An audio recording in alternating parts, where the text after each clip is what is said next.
Blackwood Manor stood there on a lonely dark hill for over 100 years. People whispered it was cursed. Old man Blackwood built it. He was a very strange man. He collected odd, dark things. Then one day he vanished. Poof, legends whispered very softly. Blackwood never truly left home. His angry spirit still walked. It roamed the dark halls, searching, always searching hard, for something he had lost, or something someone had stolen. The old house waited patiently. The manor looked truly evil, like a hungry, waiting monster. Its windows were empty eyes, dark, cold and unblinking. The roof sagged down sadly. Paint peeled off like old skin. A rusty gate guarded the path. It groaned, a terrible warning. People said the house breathed. At night, if you dared listen, if you were foolish enough, you could hear its soft sigh, like a giant sleeping fitfully, or maybe a giant in pain. Wind carried faint whispers of secrets and terrible things.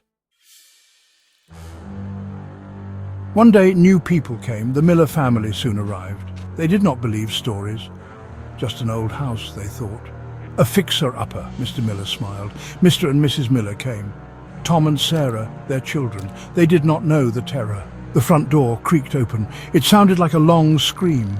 Dust hung very thick inside.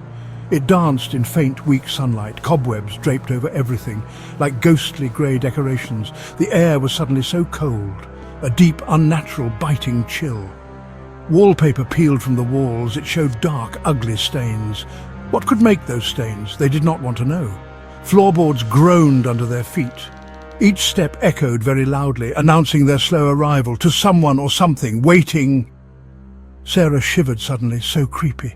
She whispered to her brother. Tom tried to be very brave, but his eyes darted around. He felt it too, that feeling, a prickling on his own neck.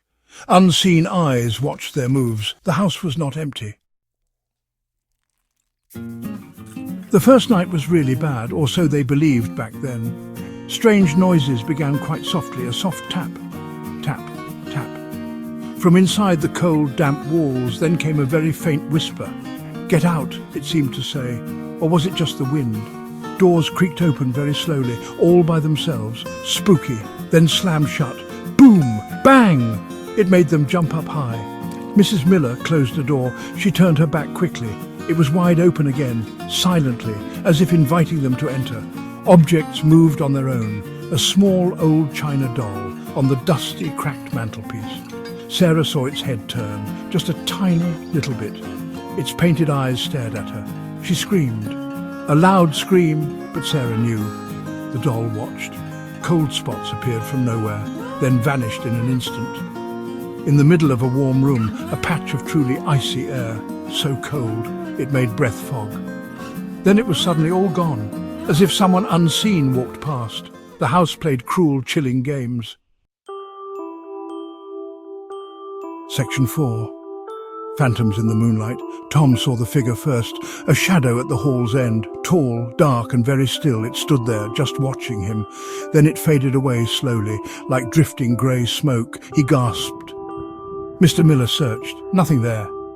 Just shadows, son, he had said. Sarah heard a little girl, crying softly, so sadly. Late at night, in the dark. A sad, lonely, wailing sound. It came from the old nursery, the empty, dusty, cold nursery at the top of the stairs. The crying went on, a ghost. One evening, the ancient clock. The grandfather clock chimed loud, 13 times. It was broken. It had not worked for years. Its hands were frozen still at the stroke of midnight, but it chimed. Dong, dong, dong, a signal, but for what? They saw quick, fleeting glimpses. A woman in a white dress floating past a dark window, a man's angry, twisted face, reflected in a dusty mirror, just for one single second, then gone. Fear was constant. The house showed its ghosts. Section 5. The unending echoes of fear. The Millers could not take it, not for one more single night. The sleepless, long, dark nights, the constant, awful, chilling fear, the terrible, trapped, hopeless feeling. They decided they had to leave, to run far, far away, now. But the house, it disagreed. As they packed their bags, the house fought back very hard. Doors slammed shut, locked them in. Windows rattled so violently, like angry, chattering teeth, shaking. The temperature dropped down fast. It felt like a giant freezer. Whispers hissed. You can't leave. They finally, truly escaped then, ran out into the black night. They never ever looked back.